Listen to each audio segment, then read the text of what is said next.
I discovered when I bought this house in this little village in Austria, where I live in the summers, that it had also been the home of one of the most distinguished Austrian poets of this century, Josef Weinheber, who was born in 1892. Well, to begin with, he was rather an enthusiastic Nazi and was taken up by them in a big way. And then he discovered it wasn't so nice. And in 1945, he committed suicide.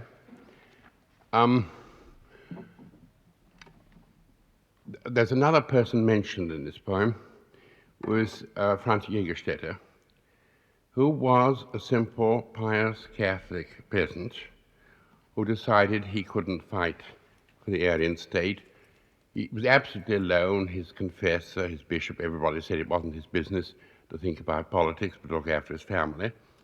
And he thought otherwise, and the result was that in 1943 he was beheaded.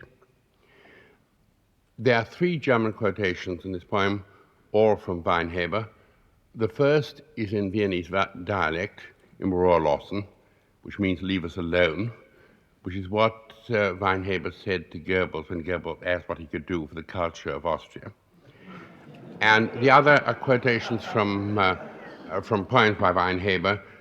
Dies alles ist furchtbar, hier nur Schweigen gemäß, which means all this is dreadful, here only silence is appropriate. And lastly, den Abgrund zu nennen, which means to give a name to the abyss. There's one more thing, perhaps I should say, that I make a reference. The year in which I bought my house was a very important year in the history of physics, which is described as the fall of parity, when they discovered that all physical reactions were not symmetrical, which has certain philosophical conclusions to be drawn from this. Reaching my gate, a narrow lane from the village passes on into a wood. When I walk that way, it seems befitting to stop and look through the fence of your garden where, under the cirques they had to, they buried you like a loved old family dog. Categorized enemies 20 years ago, we might have become good friends, sharing a common ambit and love of the word. Over a golden kremser had many a long language on syntax, commas, versification. Yes, it has to be said, men of great damage and mal-engine took you up. Did they for long, though, take you in, who to Goebbels' offer of culture counted im Rohrlassen, but ragtag bobtail prefer a stink, and the young condemn you unread. What had you ever heard of Franz Jägerstätter, the Sandradigan peasant who said his lonely nine to the Aryan state and was beheaded? Would your heart, as Austrian poet, have told you? Good care, of course, was taken. You should hear nothing. Be unprepared for a day that was bound to come, a season of dread and tears and dishevelment, when, transfixed by a nightmare, you destroyed yourself. Retribution was ever a bungler at it. Dies alles ist furchtbar, hier nur Schweigen gemäß. Unmarked by me, unmourned for, the hour of your death, unhailed by you the moment when Providence led, I first beheld Kirstetten on a pouring wet October day in a year that changed our cosmos, the annus mirabilis, when parity fell. Already the realms at lost were properly warm and overeating, their crimes a pedestrian, private sort, those nuisances, corpses and rubble, long carted away. For their raped the shock was fading, their kidnapped physicists felt no longer homesick. Today we smile at weddings where bride and bridegroom were both born since the shadow lifted, or rather moved elsewhere. Never as yet has earth been without her bad patch, some unplaced with jobs for torturers. In what bars are they welcome? What girls marry them? Or her nutritive surface at peace all over? No one, so far as we know, has ever felt safe.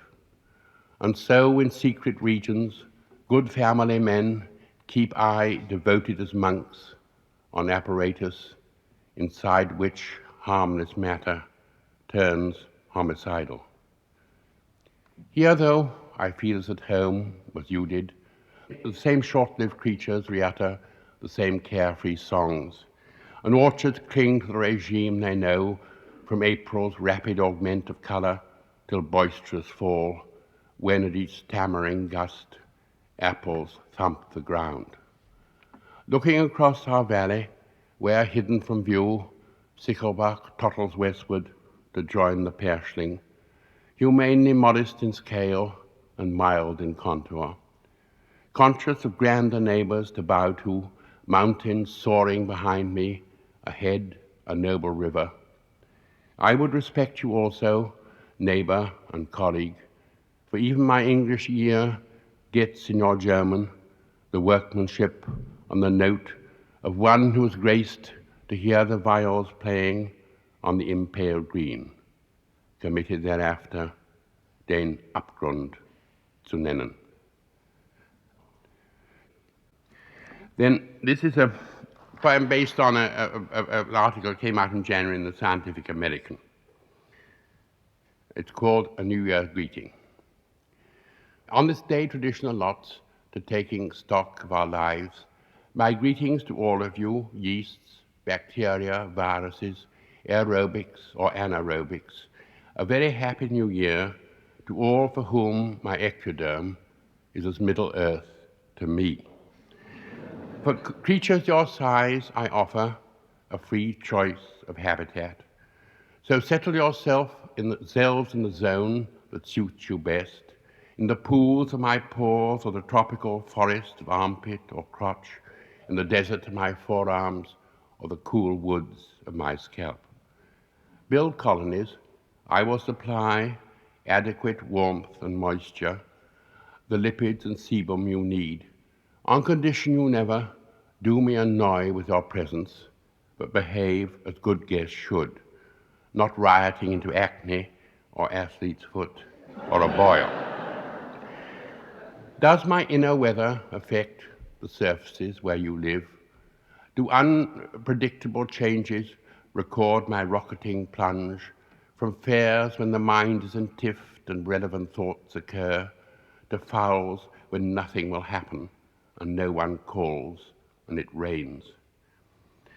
I should like to think that I make a not impossible world, but an Eden it will not be. My games, my purposive acts may become catastrophes there. If you were religious folk, how would your dramas justify unmerited suffering? By what myths would your priests account for the hurricanes that come twice every 24 hours, each time I dress or undress, when clinging to keratin rafts, whole cities are swept away to perish in space, or the flood that scalds to death when I bathe? Then, sooner or later, will dawn the day of apocalypse, when my mantle suddenly turns too cold, too rancid for you, appetizing to predators of a fiercer sort, and I am stripped of excuse and nimbus, a past subject to judgment.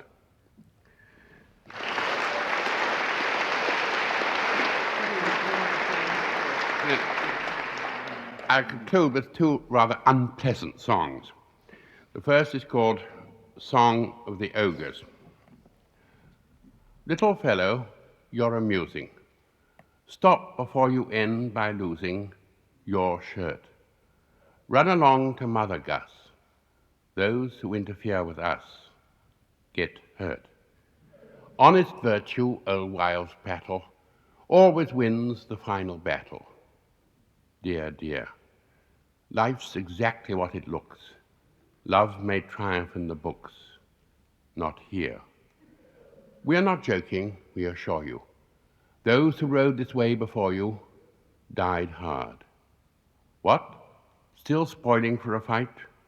Well, you've asked for it all right. On guard. Always hopeful, aren't you? Don't be. Night is falling, and it won't be long now. You will never see the dawn. You will wish you had not been born. And how?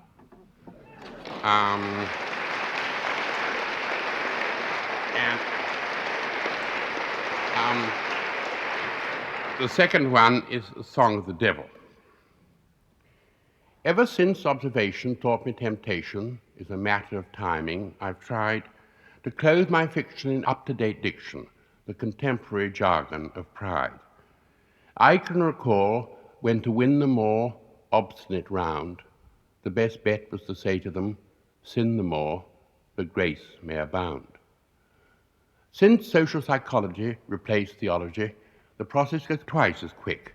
If a conscience is tender and loath to surrender, I've only to whisper, you're sick. Puritanical morality is madly non-you. Enhance your personality with a romance, with two. You pass up a dame with yourself to blame, for shame is neurotic, so snatch. All rules are too formal, in fact they're abnormal, for any desire is natch. So take your proper shareman of dope and drink. Aren't you the chairman of Ego Inc.? Free will is a mystical myth. The statistical methods are objectively shown a fad of the churches. Since the latest researches into motivation, it's known that honor is hypocrisy, honesty a joke. You live in a democracy. Lie like other folk. Since men are like goods, what are shouldn'ts or shoulds if you are the leading brand? Let them all drop dead. You're way ahead. Beat them up if they dare to demand what may your intention be or what might ensue. There's a difference of dimension between the rest and you. If in the scrimmage of business your image should ever tarnish or stale, public relations can take it and make it shine like a knight of the grail. You can mark up the price that you sell at if your package has glamour and show. Values are relative. Dough is dough. So let each while you may think you're more okay, more yourself than anyone else, till you find that you're hooked, your goose is cooked, and you're only a cipher of hells. Believe while you can that I'm proud of you. Enjoy your dream. I'm so bored with the whole fucking crowd of you, I could scream.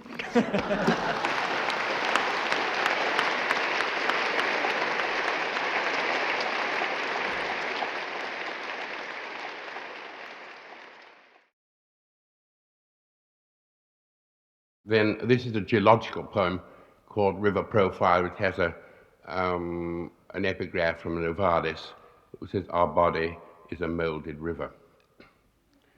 Out of a bellicose foretime, head-on thundering collisions of cloud and rock in an upthrust crevasse and avalanche troll country, deadly to breathers, it whelms into our picture below the melt line, where tarns lie frore under frowning cirques, windbreaker fishing rod miner's lamp country, already at ease with the mien and gestures that become its kindness, in streams still anonymous, still jumpable, flows as it should through any declining country in probing spirals. Soon of a size to be named and the cause of dirty infighting among rival agencies, down a steep stair, penstock and turbine country, it plunges Ramstam, to foam through a wriggling gorge incised in softer strata, hemmed between crags that nauntle heaven, robber baron, tow rope, portageway country, nightmare of merchants. Disemboging from foothills, now in hushed meanders, now in riffling braids, it vaunts across a senile plain, well entered shadow and cider-press country, its regal progress gallanted for a while by quibbling poplars, then by chimneys. Led off to cool and launder, retort steam hammer gasometer country, it changes color. Polluted, bridged by girders, banked by concrete, now it bisects a polyglot metropolis, ticker tape, taxi, brothel, footlights country, a la mode always.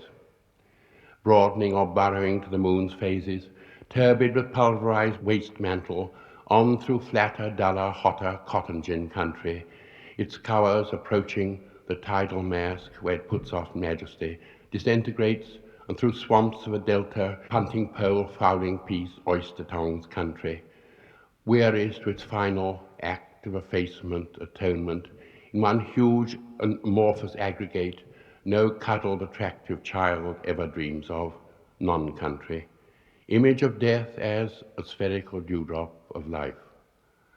Unlovely monsters, our tales believe, can be translated too, even as water, the selfless mother of all especials.